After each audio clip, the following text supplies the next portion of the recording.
Paul exhibits a reaction that we ourselves also do exhibit from time to time. Paul is frustrated. His frustration stems from the fact that the people to whom he is preaching the good news are reviling him and making mockery of him. They are laughing at him, and he feels frustrated in the face of this reality. And he's so annoyed to the point of saying, "May your blood be on your head." As for me, I am absolved of responsibility for the damnation that awaits you guys. This is practically what Paul implies by what he has said. May your blood be upon you. I am not responsible for what is going to happen to you. And then he decides from this very moment to turn his attention to the Gentiles. It is written very clearly in the first reading. It is at this point that Paul says, "Since you people have rejected the good news, I will now turn my attention to the Gentiles." My dear beloved brothers and sisters, there is something that is very striking here, that sometimes seemingly difficult situations or unfortunate situations transform into things that are positive. In other words, God knows how to use, in quotes, unfortunate situations to accomplish his goal, to accomplish his mission.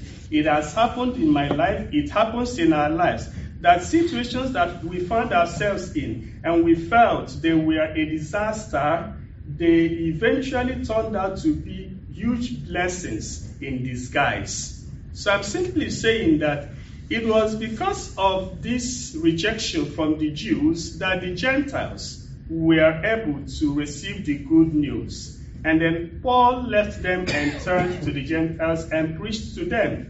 Interestingly, when the pagans or the Gentiles heard the good news, they welcomed it, they embraced it with much gladness. My dear brothers and sisters, the same experience that Paul had, we too do have from time to time in our own lives, in our families, in our vocations, in our places of work. How many times do I get frustrated with what happens around me as a priest in the parish, in my ministry, with the people you encounter? You are doing your best to help them, and they don't understand you. Sometimes what you get from them discourages you. You are so much discouraged that the people you are trying to help are there, trying to undermine you one way or the other. It happens to us in the offices where we work.